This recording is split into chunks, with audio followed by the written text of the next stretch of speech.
नमस्कार सभी साथियों को। साथियों, अगर बात करें यूपी ट्रिपल एससी के लिए तो आप सभी को बेस्ट ऑफ लक है। मेरी तरफ से शुभकामनाएं हैं कि आप अपना एग्जाम, आप अपना साथियों परीक्षा बहुत अच्छे स्कोर के साथ देकर वापस आए।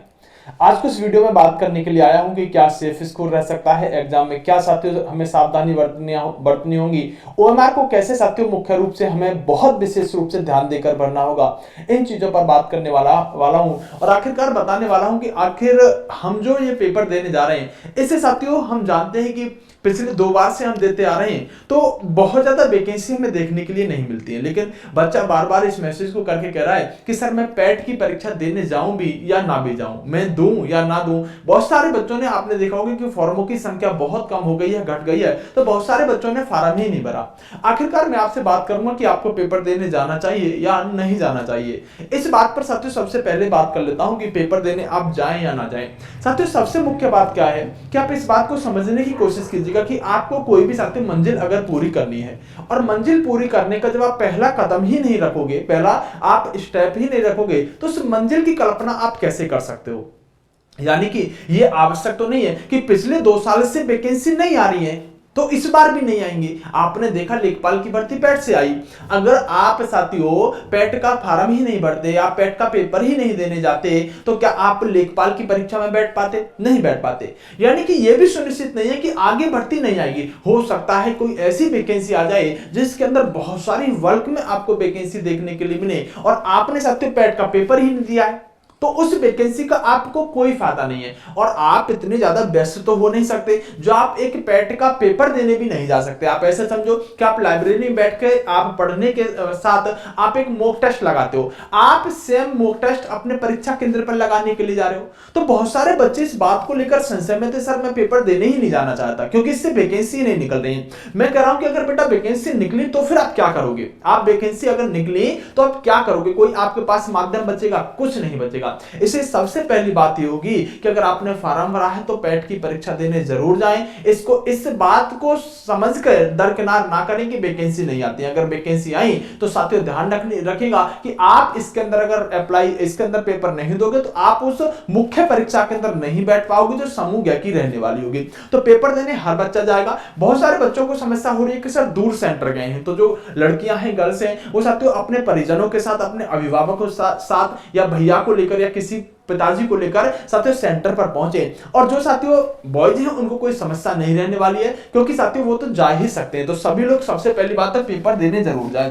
साथियों बात करेंगे सबसे पहले हम इसके अंदर कंपटीशन कैसा रहने वाला है, सेफ स्कोर पर बात कर लेते हैं, सबसे मुख्य बातों पर बात कर लेते हैं। दोस्तों अगर हम यूपी ट्रिपल एससी पैट की बात करें तो यूपी ट्रिपल एससी पैट जो कि 2023 के संदर्भ में बात करते हैं तो कुल फॉर्मों की बात करेंगे। दोस्तों अगर हम बात करें 2021 में जब पैट के फॉर्म आए थे उस समय लगभग 27 लाख बच्चों ने अप्लाई किया था। कारण यह था कि बहुत सारे लोगों को इसके बारे में जानकारी नहीं थी कि इससे भी कोई वैकेंसी निकलेगी, क्योंकि सबने बता रखा था कि ये पैट जो है नौकरी लेने का साधन नहीं है, लेकिन हाँ ये साथियों मुख्य परीक्षा में बैठने का साधन है। तो बहुत सारे लोगों ने साथियों यहां पर फॉर्म ही नहीं भरा था 2021 में। तो जो कुल फॉर्म भरे गए थे वो साथियों 27 लाख के आसपास भरे गए थे। जब अगली साल पैट आया तो अगली साल पैट आने के साथ अब की बार फॉर्मों में अच्छा उछाल देखने के लिए मिल रहा था 2022 में जो कुल फॉर्म भरे गए थे वो 37,58,209 फॉर्म 2022 में भरे गए थे। उसके बाद अगर हम इस साल की बात करें तो इस साल फिर से एक बार फार्मों की संख्या बहुत ज्यादा घटी है। साथियों हम बात करें तो लगभग साथियों 20 लाख के आसपास फार्म इस 2023 में भरे गए हैं। यानी फार्मों की संख्या साथियों काफी घटी है, लेकिन इस बात का कोई मतलब ये नहीं बनता कि कंपटीशन कम है। अगर फार्मों की संख्या घटी है तो इस बात का मात्र 1-2% फर्क पड़ता है कि कंपटीशन घटेगा। आप ऐसा कह ही नहीं सकते कि साथियों अगर फार्म कम भरे जाते हैं तो कंपटीशन कम हो जाएगा। मैं कहता हूं कि जो बच्चा सीरियस होता है ना वो हर बच्चा फार्म भरेगा 20 लाख में। जो पढ़ने वाला बच्चा है, जो निरंतर तैयारी कर रहा है ना, उसमें से एक भी बच्चा नहीं छूटेगा जो साथियों इसमें फार्म ना भरे। फार्म कौन नहीं भरते?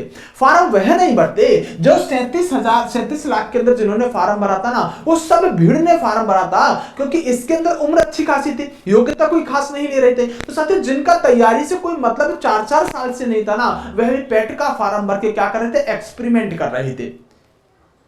इसलिए साथियों यहां पर संख्या बढ़ी थी, यहां पर संख्या बढ़ी थी। और दोस्तों अगर हम बात करें ना तो 20 लाख में आप ये मत समझ के बढ़ जाएगा कि कंपटीशन कम रहने वाला है।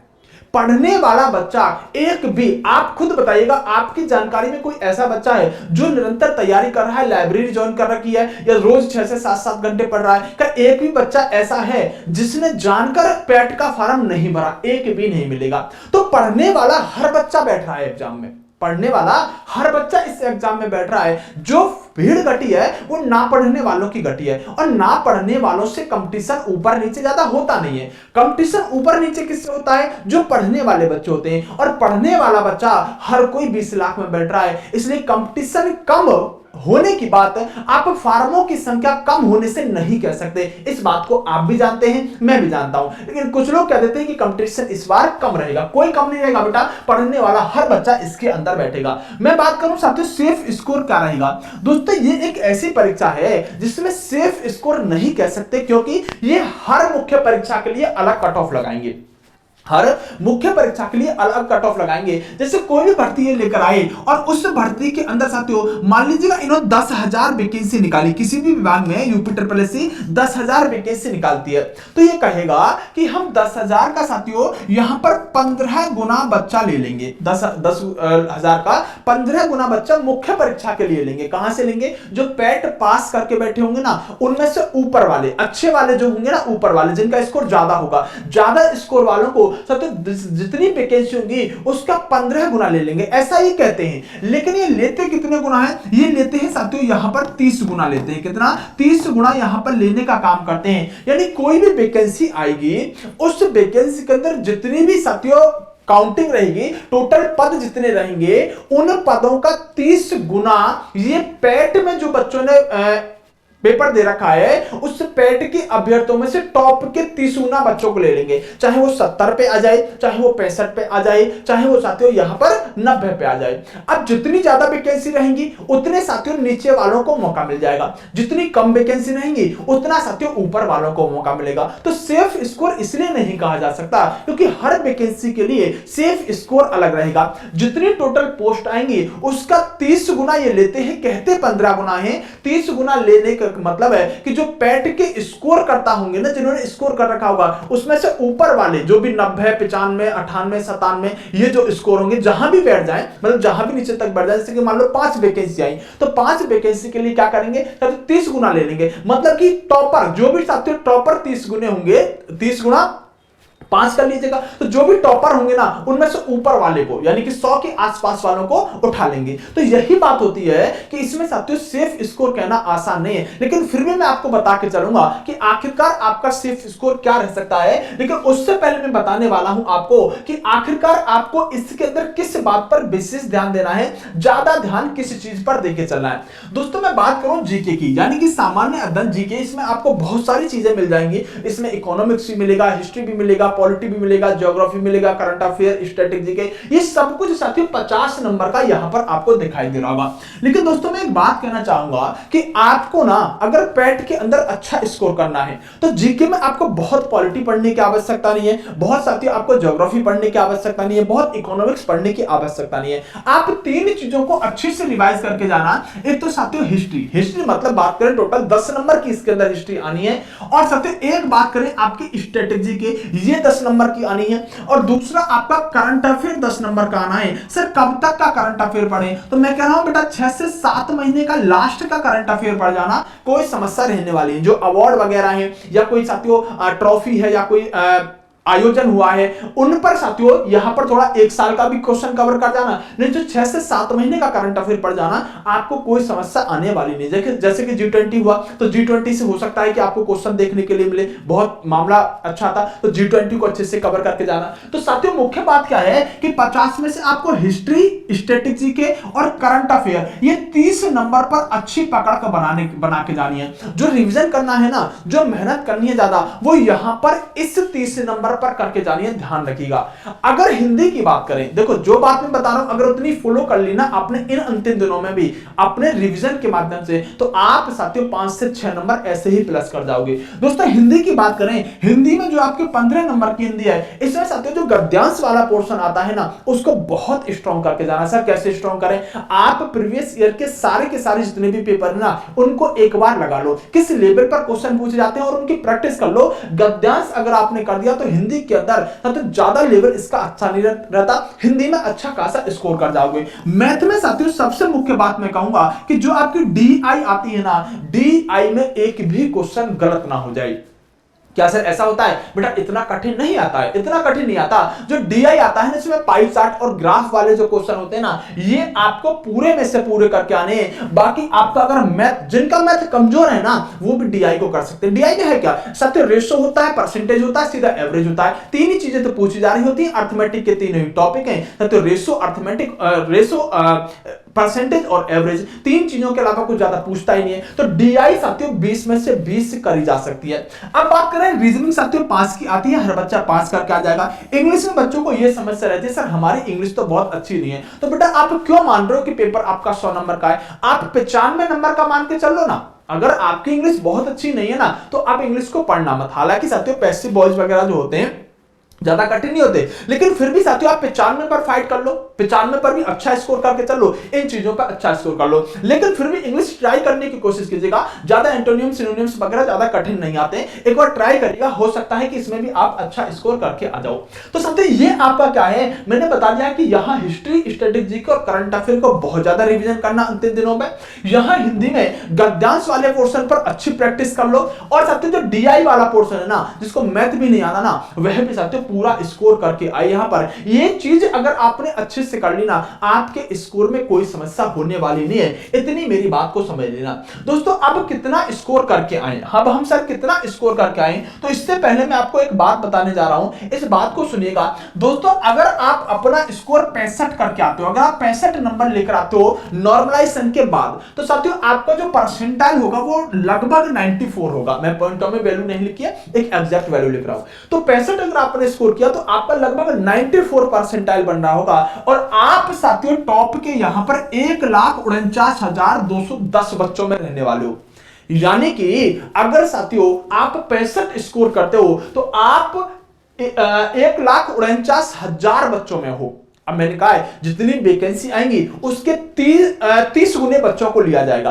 तो अब ये देख लेना कि अगर आपको 1.5 लाख बच्चों में आप हो ना, तो कितनी वैकेंसी आपको चाहिए? कुल वैकेंसियों का 30 गुना बच्चा हमेशा लेगा, कुल वैकेंसी का 30 गुना। तो अगर आप 65 करते हो ना, तो जब 1.5 लाख बच्चों को उठाया जाएगा ना, तब आपका नंबर आने वाला है। और 1.5 लाख बच्चों को उठाने के लिए मतलब समझ लो कि साथियों कुल वैकेंसी का 30 गुना ये बच्चा लेते हैं। दूसरी तरफ बात करें, अगर आपने 72 स्कोर किया तो आपका परसेंटाइल 97 रहेगा। और साथियों अगर हम बात करें तो 68,827 बच्चों में आप बने रहोगे। अगर 72 स्कोर किया तो टॉप के 68,000 बच्चों में आप हो।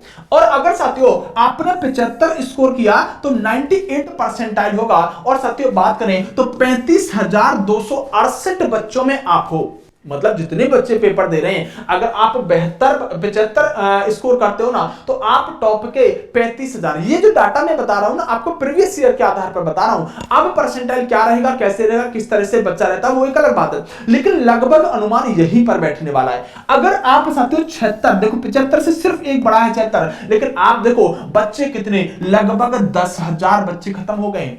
यानी कि अगर आपने 76 स्कोर किया तो साथियों आप 25,596 बच्चों में रहने वाले हो। मैं कह रहा हूं कि आप साथियों अगर 80 के आसपास का स्कोर करते हो ना, 80 के आसपास अगर आप क्वेश्चन सही करके आते हो, अगर आप 75 भी करके आते हो ना, 75 प्लस भी करके आते हो ना, तो भी साथियों आपको बहुत ज्यादा समस्या होने वाली नहीं है। ज्यादातर भर्तियों में आप मुख्य परीक्षा में बैठ पाओगे अगर 75 से 80 के बीच में करके आ रहे हो।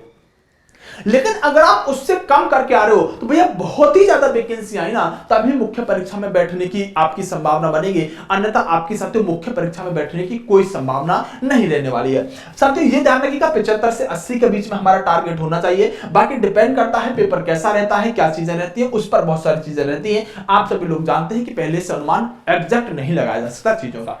दोस्तों अब बात है क्या क्या लेकर जाएं। अब हम एग्जाम सेंटर पर देखो जिनके एडमिट कार्ड आ गए हैं अच्छी बात है, जिनके नहीं आए ना तो हमारा टेलीग्राम है हमारी परीक्षा के नाम से, जिसका लिंक मैंने डिस्क्रिप्शन में दे दिया है, वहां से उस टेलीग्राम को ज्वाइन कर लो और वहां मैंने एक लिंक डाल रखी है, उस लिंक से जाकर डायरेक्ट आपका एडमिट कार्ड निकल जाएगा। अगर साइड बिजी भी चल रही है तब भी उस लिंक से वो एडमिट कार्ड आपका निकल जाएगा, तो डिस्क्रिप्शन से उस टेलीग्राम को ज्वाइन कर लेना। और साथियों क्या क्या लेकर जाएं, तो एडमिट कार्ड पर ये चीजें बता दी गई हैं कि जो आपका क्या क्या आपको लेकर जाना है। साथियों मैं कह रहा हूं कि आपको कुछ नहीं लेकर जाना है। एक तो साथियों अपने तो फोटो ले जाइएगा और एक साथियों कोई भी आईडी प्रूफ ले जाइएगा, कोई एक आईडी प्रूफ, चाहे आधार कार्ड हो चाहे पहचान पत्र हो। आईडी प्रूफ इसलिए ले जाया जाता है कि आपकी जो date of birth admit card में लिख रही है ना एग्जैक्ट आपकी उतनी है या नहीं है, तो कोई भी ऐसा एक आईडी प्रूफ ले जाइएगा जिसमें आपके डेट ऑफ बर्थ साथियों आपके एडमिट कार्ड से मैच हो जाए। ऐसा मत ले जाना कि एडमिट कार्ड में कुछ डेट ऑफ बर्थ लिखी है और पहचान पत्र में कुछ लिखी है, नहीं, वो यही मैच करते हैं कि आपकी डेट ऑफ बर्थ सेम है या नहीं है।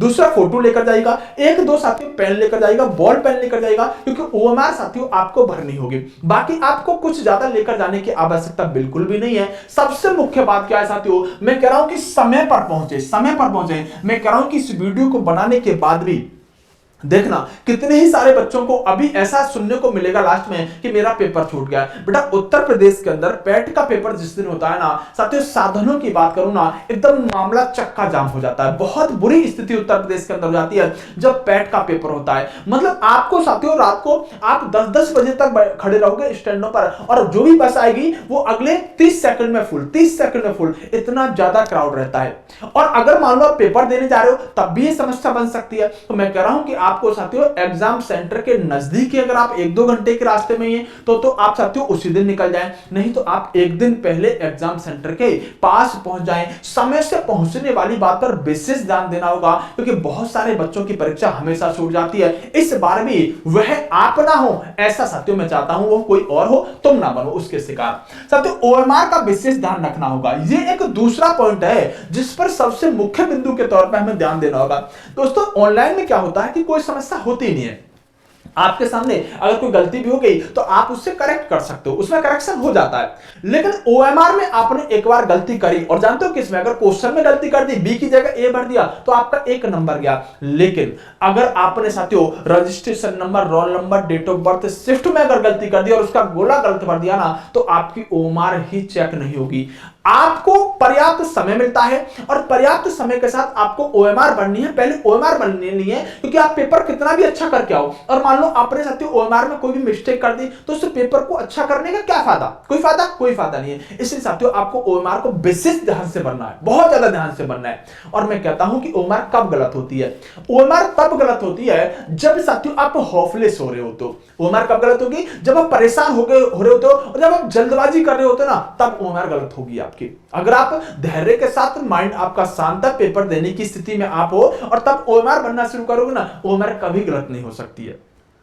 इसलिए मैं कहता हूं कि बिल्कुल शांत मन से सेंटर पर अगर आप टाइम से पहुंचे ना तो सारी चीजें ठीक रहेंगी। आप होपलेस कब होगे, तभी होगे जब आप लेट हो रहे होगे, और अगर आप लेट हुए तो होपलेस भी होगे। अगर होपलेस हुए तो निश्चित बात से ओएमआर भी गलत भरी जा सकती है। तो इसलिए साथियों सारी बातें एक दूसरे से इंटरलिंक हैं। टाइम से पहुंच के ओएमआर को विशेष ध्यान से भरना है और अच्छे से साथियों अपने पेपर को देना है। वैकेंसी आने की संभावना बहुत ज्यादा है इस साल, क्योंकि साथियों चुनाव है, आप सभी लोग जानते हैं। इसलिए हर बच्चा पेपर देने के लिए जाए। दोस्तों आपको अगर कोई भी समस्या आ रही है, आपका एडमिट कार्ड वगैरह नहीं निकल रहा, तो टेलीग्राम से लिंक ले लीजिएगा। अगर आपको कोई भी डाउट है, कोई भी बात है, तो आप साथियों इस वीडियो के नीचे कमेंट कर सकते हैं। आप बता सकते हैं साथियों कि आपका सेंटर कहां गया है, और अगर आप 4-6 लोग एक ही जगह पर सेंटर है तो अपनी गाड़ी, अपना व्हीकल कर लें और साथ सभी मिलकर चले जाएं। आप कमेंट बॉक्स में बता सकते हैं आपका सेंटर कहां गया है। अगर वही किसी दूसरे व्यक्ति का गया होगा तो कमेंट बॉक्स में वो आपसे संपर्क कर सकता है। तो आप सभी को मेरी तरफ से बहुत बहुत शुभकामनाएं, मेरी तरफ से बहुत बहुत बेस्ट ऑफ लक है। अपना बहुत अच्छा स्कोर करें, आप अच्छा करके आए साथियों, यही मेरी आपको शुभकामनाएं। बेस्ट ऑफ लक साथियों।